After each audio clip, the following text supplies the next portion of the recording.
I'm Mia, 32, and I was always the invisible daughter in my family, while my sister Jessica became our parents' golden child and celebrated entrepreneur. I was pushed aside for refusing to abandon my architecture career to join her business. The irony. Now Jessica's frantically calling me as their furniture empire crumbles around them, begging for the help they once dismissed. After years of estrangement, I'm faced with an impossible choice: rescue the family that abandoned me or walk away like they did. If you're watching this video, I'd love to know where you're from. Hit that like button and subscribe if you've ever had to make difficult decisions about family relationships. Your support means everything as I share my story with you today. Growing up in our middle-class suburb outside Chicago, the pattern was established early. Jessica shined, and I lived in her shadow. My sister, 3 years older, seemed to excel effortlessly at everything she touched. She was class valedictorian, captain of the debate team, and prom queen, all rolled into one perfect package. Our parents, Robert and Diana, owned a modest but respected furniture store called Walker's Fine Furnishings that had been in business for over 20 years when I was born. Jessica gets her business sense from me. My father would proudly tell customers who came into the store, while my mother would add, "And she has my social skills." A perfect combination. I can't recall them ever identifying which of their traits I had inherited. One memory from when I was 12 crystallized our family dynamic. I had been selected to display 3 of my drawings in the middle school art show, a rare recognition for a 7th grader. The same evening, Jessica was competing in the regional debate championship. There was never any discussion about which event my parents would attend. "Your art teacher will take pictures, right?" my mother asked, already knowing the answer as she helped Jessica prepare her debate materials. This championship could help Jessica get into Northwestern someday. I sat alone at the art show that night, watching other kids' parents admire their work and take proud photos. My teacher, Mrs. Daniels, must have noticed because she came and stood beside me for a while, pointing out the strengths in my architectural sketches to anyone who passed by. "You have a remarkable eye for structure and design, Mia," she told me. "These buildings you've drawn show real talent." Her words filled a small part of the emptiness I felt, but it wasn't the same as having my parents there. While Jessica was drawn to business spreadsheets and profit margins, I found myself captivated by buildings. I would spend hours sketching skylines, designing floor plans, and reading books about famous architects. My room slowly filled with drawings of houses, skyscrapers, and community spaces, each one more detailed than the last. When I tried showing them to my parents, they would glance briefly and offer generic praise before changing the subject to Jessica's latest accomplishment. "That's nice, honey. Did you know your sister just got accepted to the Young Entrepreneurs Summer Program? Only 20 students in the state were chosen." The one person who truly saw me was my grandfather, my mother's father. Grandpa Joe had been an engineer before retirement, and he recognized my passion immediately. He would sit with me for hours at his kitchen table, reviewing my drawings and teaching me about load-bearing walls and cantilevers. "You've got a gift, Mia," he would say, his weathered hand gently tapping my sketchbook. "Never let anyone tell you it's just a hobby." During one particularly difficult weekend, when my parents had once again chosen Jessica's business competition over my academic awards ceremony, Grandpa Joe took me to downtown Chicago. We spent the entire day walking among the architectural wonders of the city, with him patiently explaining the history and design elements of each building. "See that?" he said, pointing to the elegant curves of the Aqua Tower. "That's what happens when someone follows their passion instead of other people's expectations." Jean Gang changed the Chicago skyline because she stayed true to her vision. That day changed everything for me. Standing in the shadow of those magnificent structures, I made a silent promise to myself: no matter what my family thought, I would become an architect. I would create spaces that made people feel the way I felt in that moment, looking up at the brilliance of human creativity and engineering. My parents saw it differently. When I announced at dinner that I wanted to study architecture in college, my father frowned. "Architecture? That's an awfully competitive field, Mia. Not very practical. What about business? You could help expand the family store someday like Jessica plans to." "I don't want to sell furniture, Dad," I replied. "I want to design the buildings that furniture goes into." My mother reached across the table to pat my hand. It's a lovely hobby, dear, but maybe think about something more reliable for your actual career. Jessica, of course, offered her own assessment. Architecture firms are failing all the time, Mia. The real money is in retail expansion. You should consider getting a business degree instead. Only Grandpa Joe supported my decision without reservation. When I told him about my parents' reaction, he simply smiled and said, "Sometimes the hardest part of finding your path is having the courage to take the first step when no one else believes it's the right direction." Those words would sustain me through the difficult years to come. When college acceptance letters arrived during my senior year of high school, I was thrilled to receive an offer from the University of Michigan with a partial scholarship for their architecture program. My parents' response was lukewarm at best. "Michigan? That's so far away," my mother worried. "And that scholarship barely covers half the tuition." Jessica stayed close to home at Northwestern, and now she's graduating with honors in business. The financial discussion that followed made it clear where their priorities lay. They had set aside college funds for both of us, but Jessica's MBA plans had apparently taken precedence. "We've already committed to helping Jessica with her MBA after she works in the store for a year or two," my father explained. "Business school is extremely expensive, and it's a solid investment in the future of Walker's Fine Furnishings." "So, what about my education?" I asked, trying to keep my voice steady. "We can help a little," my mother said, "but you'll need to take out loans and find part-time work. Consider it character building." That fall, I moved to Ann Arbor with determination and a heavy financial burden. While other freshmen were joining clubs and attending campus events, I juggled classes with waiting tables at a local restaurant, weekend shifts at the campus bookstore, and occasional freelance graphic design work. Despite the exhaustion, I maintained a 3.8 GPA and gradually built a portfolio that reflected my growing skills. During my sophomore year, I met Tyler in an urban planning elective course. He was studying environmental science and shared my passion for sustainable design. Unlike my family, Tyler asked questions about my projects and actually listened to the answers. He would bring coffee to the architecture studio during my late-night work sessions and offer thoughtful feedback on my designs. "This community center concept is incredible," he said one night examining my midterm project. "The way you've integrated the solar panels into the roof design without compromising the aesthetic is really innovative." His genuine interest in my work was so foreign to me that at first I didn't know how to respond. But gradually, Tyler became my strongest supporter and eventually my partner in every sense of the word. Meanwhile, Jessica graduated from Northwestern with honors as everyone had expected. My parents threw an extravagant party at an upscale Chicago venue, inviting family, friends, business associates, and even local media. I took the weekend off work to attend, watching from the sidelines as Jessica accepted congratulations, and my parents beamed with pride. "Jessica will be taking on a management role at Walker's immediately," my father announced to the gathering.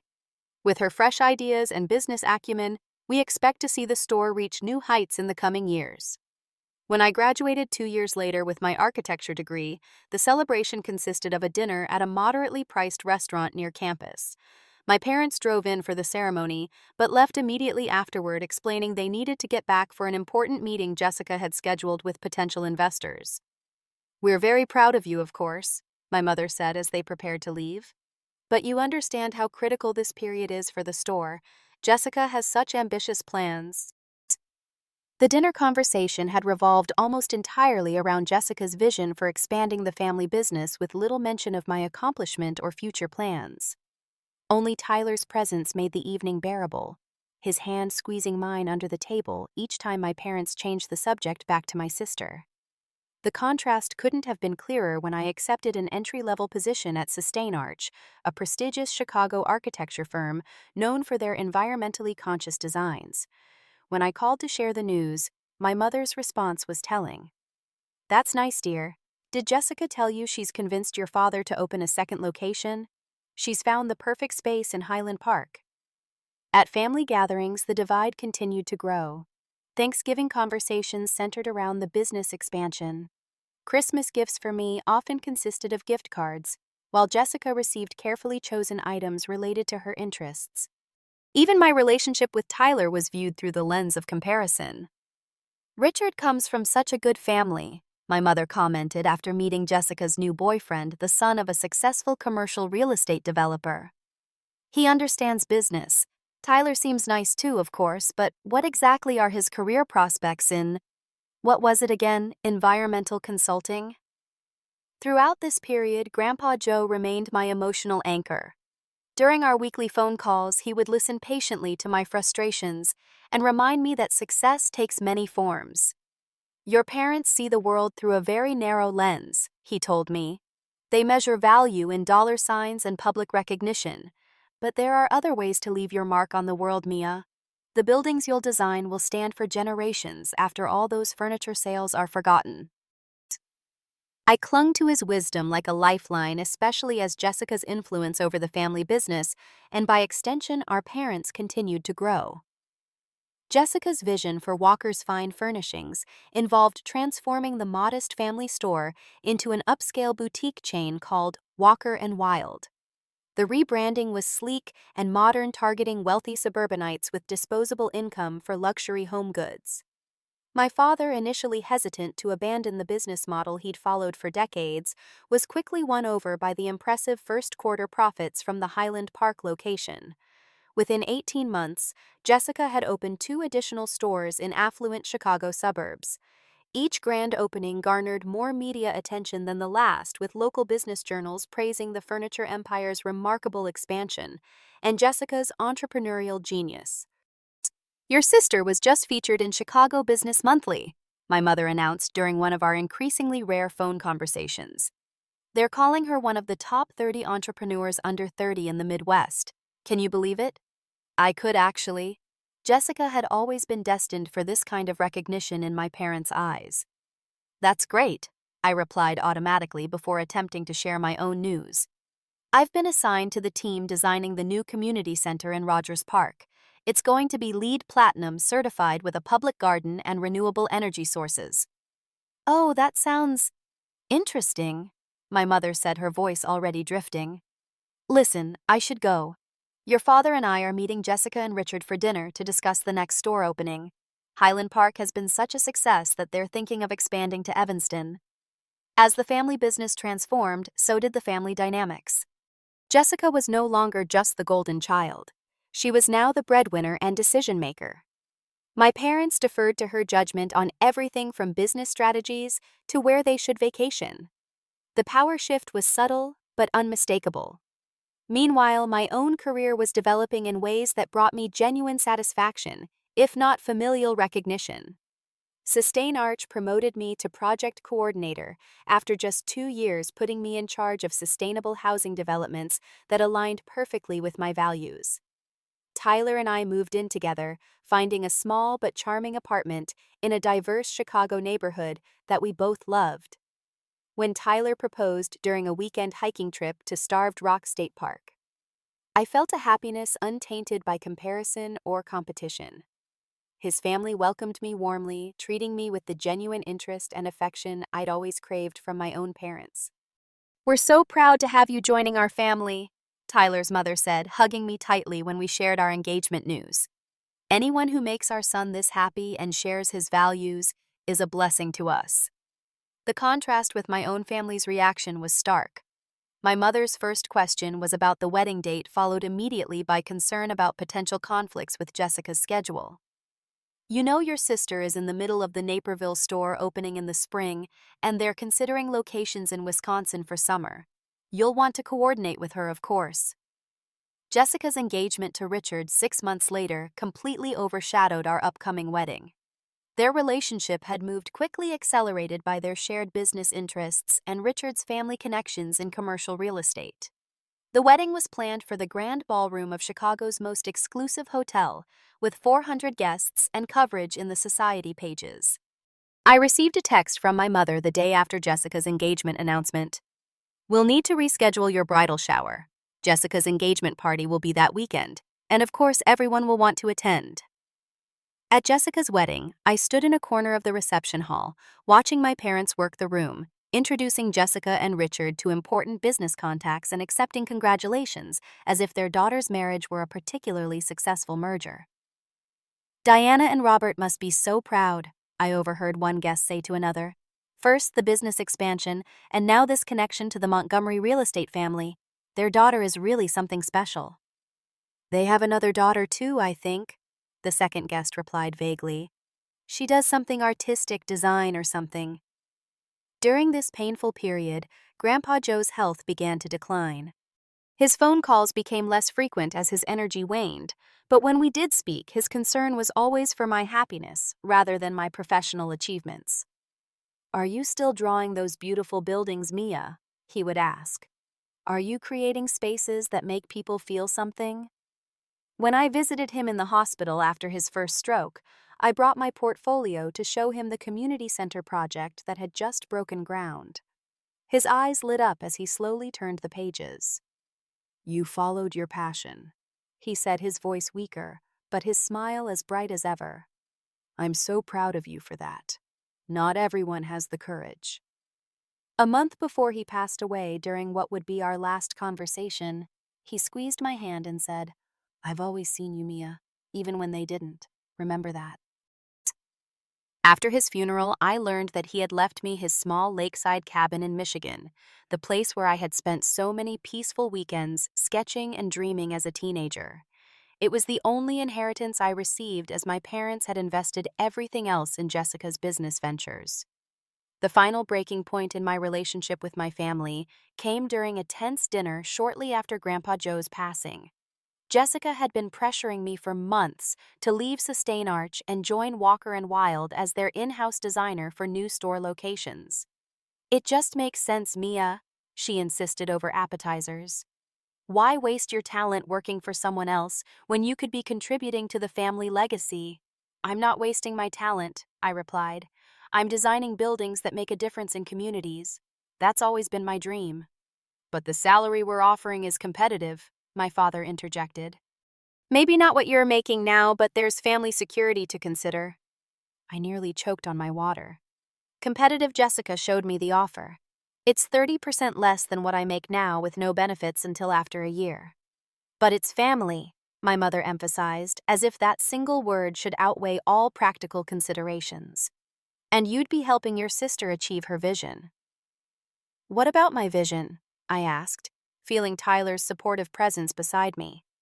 "What about the career I've spent years building?" Jessica's face hardened. "I think what we're all wondering is when you're going to stop being so selfish and start supporting this family. While you've been drawing pretty pictures, I've been creating real wealth and opportunities for all of us." The conversation deteriorated from there, with my parents backing Jessica as they always had. My father's final words that evening cut deeper than I could have imagined. "Until you support what really matters to this family, maybe you shouldn't be part of it," he said, his voice cold. "Jessica has worked too hard to be held back by your lack of commitment." I left the restaurant in tears, with Tyler silently driving us home through the rainy Chicago night. When we reached our apartment, he finally spoke. "You know they're wrong, right?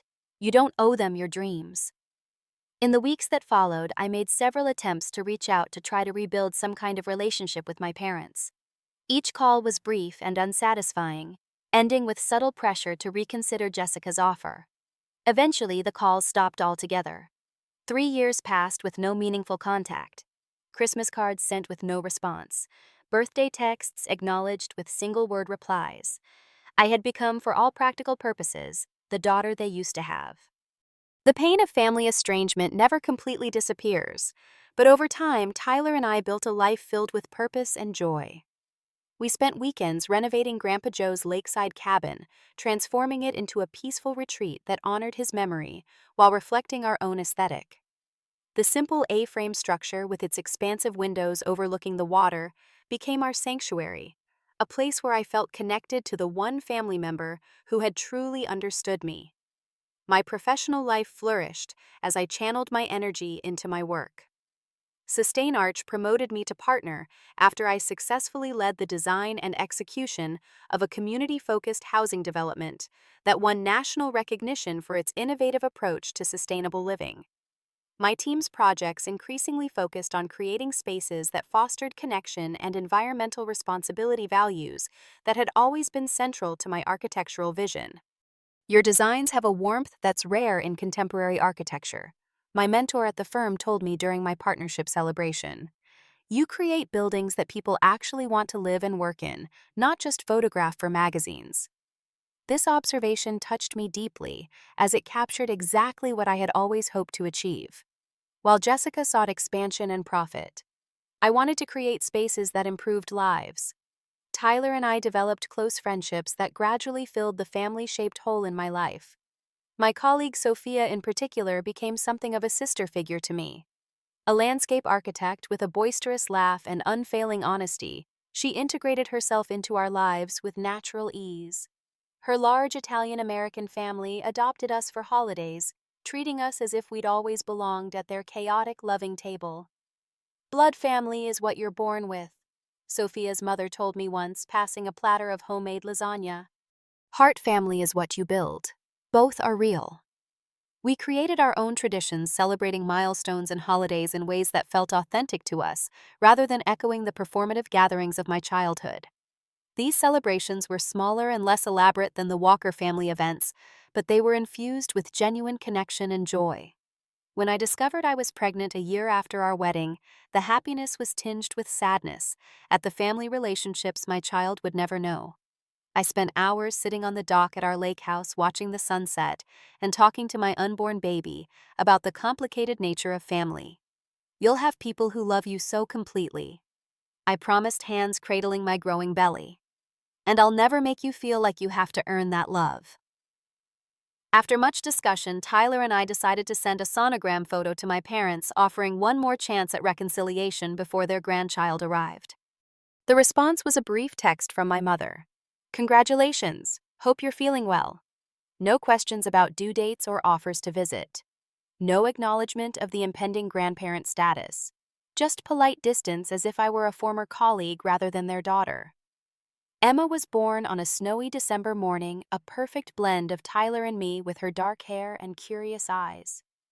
The hospital room filled with Tyler's parents bearing gifts and tears of joy. Sophia arrived with an enormous stuffed giraffe and enough Italian pastries to feed the entire maternity ward. Friends stopped by throughout our stay, arms laden with tiny clothes and practical advice. No one from the Walker family came. As Emma grew, I found myself creating the childhood I wished I'd had, one where accomplishments were celebrated regardless of their scale, where passion was encouraged rather than evaluated for its practical application. Tyler and I filled photo albums with pictures of first steps, first words, first crayon drawings proudly displayed on our refrigerator. Each milestone was marked with genuine enthusiasm, each interest explored without judgment. You're an amazing mother, Tyler told me one evening as we watched 3-year-old Emma carefully constructing a tower of blocks. You've broken the cycle. His words brought unexpected tears to my eyes. I had indeed broken a cycle, but at the cost of family connections that, despite everything, I still sometimes mourned. My career continued to advance as I balanced motherhood with my passion for architecture. Our firm won a major contract for an eco-friendly housing development in a revitalizing Chicago neighborhood, a project that embodied everything I valued about architectural design, sustainability, community focus, and accessible beauty. The grand opening of the development brought local news coverage, with my name and face appearing in articles about urban renewal and green building practices. I wondered briefly if my parents would see these stories, if they would recognize that the daughter they had dismissed had created something meaningful and lasting without their support. But I had learned to find validation in the reactions of the actual residents, in the elderly couple who thanked me for designing wide doorways that accommodated a wheelchair, in the young mother who appreciated the built-in community garden where her children could learn about growing food. These moments of connection reminded me why I had chosen this path, regardless of my family's approval. Your buildings bring people together, Sophia observed after touring the completed project. They're like physical manifestations of what families should be: supportive, nurturing, adaptable. Her insight struck me as profoundly true. I couldn't repair my broken family relationships, but I could create spaces that fostered healthier connections for others. There was a certain healing in that realization, a sense that my personal loss had been transformed into a broader gift. And then, just as I had finally found peace with my estrangement, The call came that would challenge everything I thought I knew about family forgiveness and second chances. The voicemail arrived on a Tuesday afternoon while I was in a client meeting. I didn't recognize the number, but something made me listen to it immediately after the meeting ended. The voice that came through the speaker was one I hadn't heard in 4 years, though it was almost unrecognizable in its desperation. Mia, it's Jessica. I know it's been a long time. Everything is falling apart. The business, the family, everything. I wouldn't call if there were any other option. Please call me back. Please. I need your help. My finger hovered over the delete button as conflicting emotions surged through me. Anger at the audacity of this request after years of silence. Curiosity about what could have possibly happened to the Golden Empire. A twisted satisfaction that Jessica finally needed something from me mixed with guilt for feeling that way. I showed the message to Tyler that evening after Emma was asleep, watching his expression change as he listened. "Are you going to call her back?" he asked, carefully neutral. "I don't know," I admitted. Part of me wants to ignore it the way they ignored me for years, but another part needs closure, he suggested. Maybe. Or maybe I'm just morbidly curious about what could make Jessica Walker actually admit she needs help. Tyler took my hand. "Whatever you decide, I'll support you. But I think you should at least hear what she has to say. Not for her sake, but for yours. So you don't wonder." That night I couldn't sleep. I found myself on my laptop at 2 a.m. searching for information about Walker and Wild. What I discovered was shocking. The business that had once been featured in glowing profiles was now appearing in very different headlines. Walker and Wild closes 3 locations amid financial troubles, and luxury furniture chain faces lawsuits from suppliers. A local business journal had run a feature just weeks earlier titled, "Family Furniture Empire in Crisis, Where Did It All Go Wrong?" According to the articles, Walker and Wild had expanded too rapidly, opening 15 locations across the Midwest in just 5 years. The financial crash had hit the luxury retail sector particularly hard, leaving the company with expensive leases in high-end shopping districts but dwindling sales.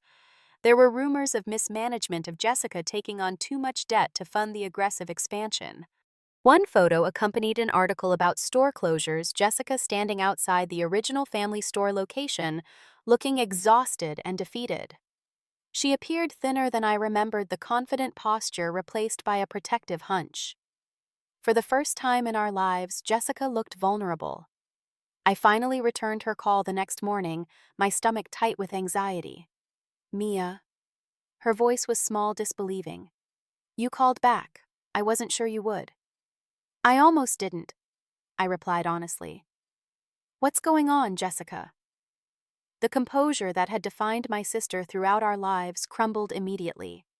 Through tears and fragmented sentences, she outlined a business collapse of spectacular proportions. Walker and Wild had expanded too quickly, taking on massive debt to fund store openings in prime retail locations. When the economy slowed and luxury purchases declined, they couldn't cover the overhead costs of 15 stores. One by one, they had been forced to close locations, each closure bringing contractual penalties and inventory liquidation losses. "We're down to just the original store now," Jessica explained, her voice hollow. "Everything else is gone, and even that might not survive the quarter." "What about all the investors?" I asked. "The business connections, Richard's family?" A bitter laugh escaped her. "Richard filed for divorce when the 3rd store closed, said he hadn't signed up for failure. His family pulled their investment immediately afterward." "And Mom and Dad?" I held my breath, already guessing the answer. "They invested everything," Jessica confirmed. "Their retirement savings, the equity from their house, everything. If the business goes under completely, they lose it all. Dad's 70 now, Mom's 68. They can't start over." The weight of this revelation settled over me. Despite everything, I couldn't take satisfaction in their predicament. "I'm sorry that's happening," I said carefully, "but I'm not sure what you think I can do about it. I'm an architect, not a business consultant." "That's exactly why I need you," Jessica said, an edge of her old confidence returning. "We're trying to save the original store location.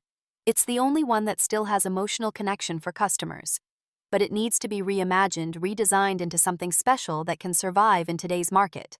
Something sustainable both environmentally and financially. And you want me to design this transformation? I clarified. Yes. Your firm specializes in exactly the kind of sustainable community-focused spaces that might save us. We can't compete with big box stores or online retailers on price or selection.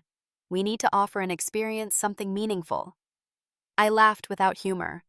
So after years of dismissing my career as impractical, after cutting me out of the family for not abandoning it to work for you now, suddenly my expertise is valuable. The line went silent for a moment before Jessica spoke again, her voice thick with emotion. I know we don't deserve your help. I know I treated you terribly. For years I convinced myself that my success justified everything, that I was right, and you were wrong. I was so sure I knew better than everyone. She paused, and I could hear her struggling to compose herself. I was jealous of you, Mia. I always have been. Jealous of me. The absurdity of this statement temporarily rendered me speechless. You were the golden child, the successful one, the one they believed in. I was the one they pressured, Jessica countered, the one who had to maintain the family image. You had something I never did, something I didn't understand until I lost everything. What's that? I asked, genuinely curious. Authenticity, passion. You built a life around what you loved, not what was expected of you. Even when they cut you off, you stayed true to yourself. I've spent my entire life trying to be what our parents wanted, and look where it got me. Her words landed like physical blows, challenging the narrative I'd constructed over decades. Could it be possible that Jessica, the perfect daughter, had envied my freedom? I need to think about this, I said finally. This isn't a simple favor you're asking. It would mean working with people who hurt me deeply, who rejected me when I needed them. I understand, Jessica replied. Take whatever time you need. But please, Mia, at least consider it. Not for me, maybe not even for Mom and Dad, but for yourself, for closure. And maybe for Emma, too. My breath caught. How do you know about Emma? Mom showed me the sonogram you sent, and I've followed your career online, seen the articles about your projects. The photos sometimes include your family. The idea that they had been watching my life from a distance, seeing my daughter grow up in pictures, but making no effort to be part of her life, filled me with a fresh wave of anger. I'll call you back, I said abruptly, ending the conversation before emotion overwhelmed me. That evening, Tyler and I sat on our back porch watching Emma chase fireflies in the twilight as we discussed Jessica's request. What do you think I should do? I asked him. I can't answer that for you, he replied. But I know you well enough to guess you're already considering it despite everything. Is that crazy? After how they treated me?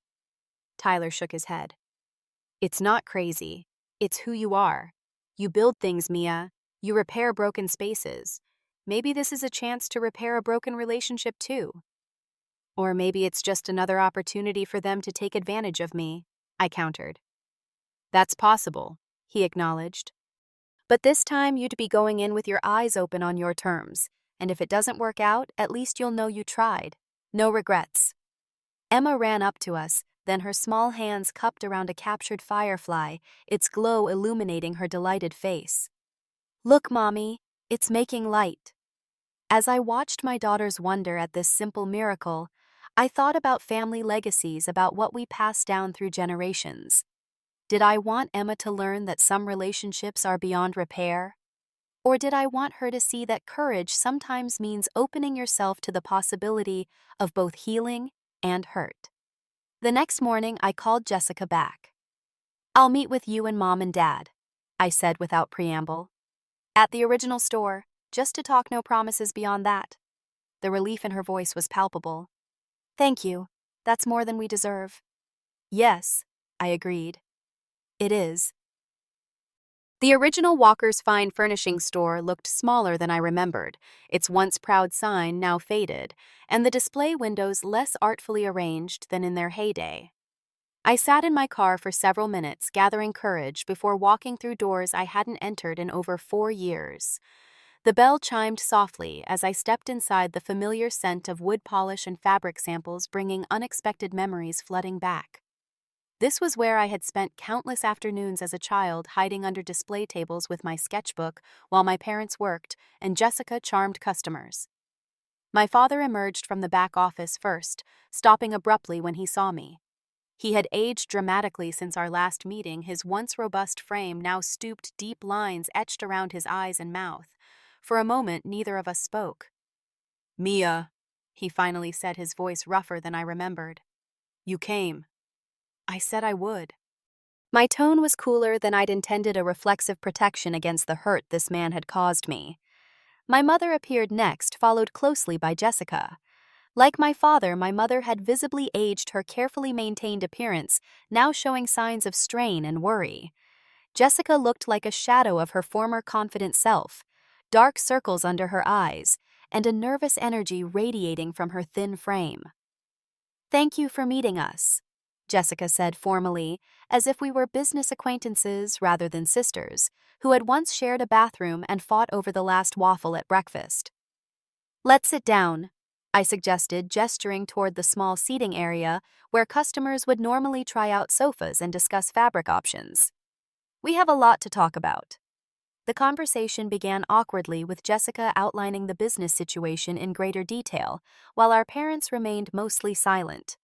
The numbers were even worse than I had imagined: suppliers demanding payment, bank loans coming due, tax issues looming. The original store was barely breaking, even its customer base eroded by years of focus on the more upscale locations. "So that's where we stand," Jessica concluded. "Without a significant change, we'll have to close completely within 3 months." I nodded, processing the information while studying the 3 anxious faces before me. "I understand the business situation now. But before we discuss any potential solutions, we need to address the personal situation." "Personal situation," my father repeated. "Yes. The fact that none of you have spoken to me in 4 years. The fact that you've never met your granddaughter. The fact that you effectively disowned me for choosing my own career path." The uncomfortable silence that followed was broken by my mother's quiet sob. "We made mistakes, Mia," she said, her voice wavering. "Terrible mistakes." "That's an understatement," I replied evenly. "You chose Jessica's business over our relationship. You made it clear that my value to this family was conditional on my usefulness to her vision." My father shifted uncomfortably. "We never meant to make you feel that way." "But you did," I countered. "And intentions don't erase impact. Do you have any idea what it felt like to be constantly compared, constantly found wanting? To have my accomplishments dismissed while Jessica's were celebrated? To be told I wasn't really part of the family because I chose architecture over furniture sales?" Jessica looked down at her hands. "I encouraged that. I wanted you to work for me so badly that I convinced Mom and Dad it was the only way you could contribute to the family. I was wrong, and I'm sorry." My mother wiped her eyes. "We were so proud of Jessica's success that we lost perspective. We thought she knew best because everything she touched seemed to turn to gold. We never stopped to question whether her path was the only valid one, or to consider that her golden touch might not last forever," I added. My father nodded slowly. "Success blinded us, made us arrogant, and now we're paying the price." "And you think I should help you avoid that price?" I asked, the question hanging in the air between us. "We don't deserve your help," my father said, surprising me with his candor. "But we're asking for it anyway, not just for the business, but for a chance to be a family again, to meet Emma, to try to make amends if that's even possible." I studied him, searching for signs of the manipulation I'd grown accustomed to, but finding only genuine regret in his tired eyes. "If I agree to help," I said carefully, "there will be conditions." "Anything," Jessica said quickly. "First, complete transparency about the business finances. I need to know exactly what I'm working with. Second, acknowledgement from all of you about the pattern of favoritism and exclusion, not just today, but in ongoing conversations as we work through this. And third, boundaries. Clear, respected boundaries about my role, my time, and my family." They nodded in unison, and for the first time in my adult life, I felt truly seen by my family. I'll need to consult with my firm, but I believe we could approach this as a special project, I continued.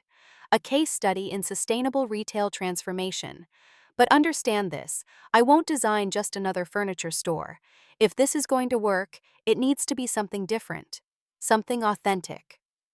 What are you thinking? Jessica asked, a hint of her old business acumen surfacing through the exhaustion. A workshop as much as a showroom. I explained, ideas forming as I spoke. A place where people can see furniture being made, understand the craftsmanship, even participate in the process. Sustainable materials, local artisans, community classes. Less inventory, more experience. As I outlined my vision, I could see something spark in my father's eyes, a recognition of a path forward that honored the legacy of his work while embracing a new direction. Like the original store was when Grandpa and I started it, he said softly. Before we got caught up in expansion and trends, we used to make custom pieces right here in the back workshop. Exactly, I nodded. Going back to roots, but with a modern, sustainable approach. It won't save the empire Jessica tried to build, but it might save the heart of what Walker's was meant to be. For the first time that day, a genuine smile crossed my mother's face. It sounds wonderful, Mia, and so much more meaningful than what we became. The conversation continued for hours, moving from business possibilities to tentative personal reconnections. My mother asked careful questions about Emma. My father showed me old photographs of the store in its early days, when quality and craftsmanship were its hallmarks, rather than expansion and profit. Jessica apologized again, more specifically for the ways she had contributed to my exclusion. When I finally left, promising to return with preliminary sketches the following week, I felt neither triumph nor closure, but something more complex, the beginning of a difficult journey with no guaranteed outcome. How did it go? Tyler asked when I arrived home, Emma already asleep after her bedtime story. Better than I expected, I admitted, and harder. They seem genuinely remorseful, but there's so much damage to undo, years of patterns to break. Do you think it's possible to rebuild a relationship with them? I considered his question carefully. I don't know, but I think it's worth trying. Not the same relationship we had before, but something new, something healthier. The following months were among the most challenging of my life. Working with my family to transform the store meant confronting painful dynamics while simultaneously creating something positive. There were difficult conversations, moments of regression into old patterns, and times when I questioned my decision to help. But there were also surprising moments of connection. My father working alongside me to design the new workshop space, sharing stories of his early days as a craftsman before he became a retailer. My mother carefully asking if she could meet Emma, then sitting on the floor with her for hours building block towers and reading stories with a patience I'd never witnessed in my childhood. Jessica acknowledging her mistakes without defensiveness, gradually finding a healthier role in the smaller, more sustainable business model. The store transformation itself became a metaphor for our family's journey. We stripped away layers of pretense and market-driven decisions to uncover the authentic core. The grand reopening of Walker Workshop and Home 6 months later featured local artisans demonstrating traditional woodworking techniques, sustainability experts discussing material sourcing, and my father unveiling a handcrafted rocking chair he had made for Emma. Local media covered the event as a heartwarming story of family business revival rather than expansion, with one journalist noting that, in an age of corporate retail, Walker Workshop and Home offers something increasingly rare: transparency, sustainability, and genuine human connection. The business would never again be the empire Jessica had envisioned, but it found a stable niche that honored quality over quantity, relationship over transaction. More importantly, our family began the slow, imperfect process of healing. 1 year after that first difficult meeting, we gathered for a Sunday dinner at my parents' new home, a modest condominium they had purchased after selling their too-large house to address their financial situation. Emma played on the floor with wooden blocks my father had made for her, occasionally running to show her creations to her grandparents, who responded with genuine enthusiasm. Jessica, now divorced and seemingly lighter without the burden of maintaining appearances, helped me carry dishes to the table. "I never thought we'd be here," she said quietly. "Together like this." "Neither did I admitted. "Are you glad you answered my call that day?" She asked, a vulnerability in her question that the old Jessica would never have shown. I considered her question carefully. "Yes," I finally said. "Not because it was easy or because everything is perfect now, but because it was the right thing for me. For all of us, I think."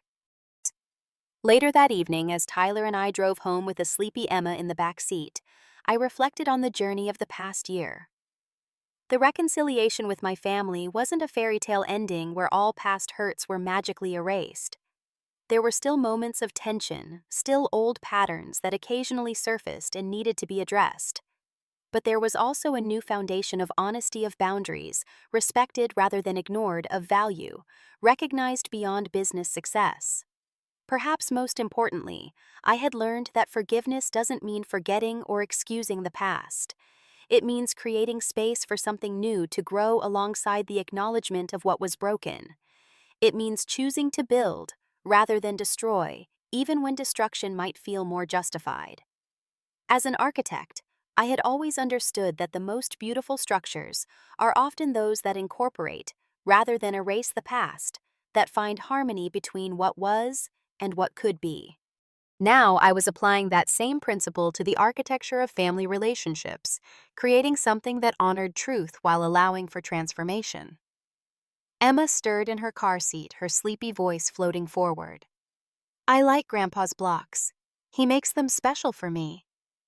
"Yes, he does," I agreed, catching Tyler's smile in the darkness of the car. The broken pieces of our family would never fit together exactly as they had before. But perhaps with care and intention, we could create something new from the fragments, something stronger and more authentic than what had been lost. Have you ever had to rebuild a relationship that seemed beyond repair? I'd love to hear your stories in the comments below. Sometimes the hardest family journeys lead to the most meaningful growth. If this story resonated with you, please hit that like button and subscribe to join our storytelling community. Don't forget to share with someone who might need to hear that second chances are possible even after years of hurt. Thank you for being here with me today as I shared this chapter of my life with you.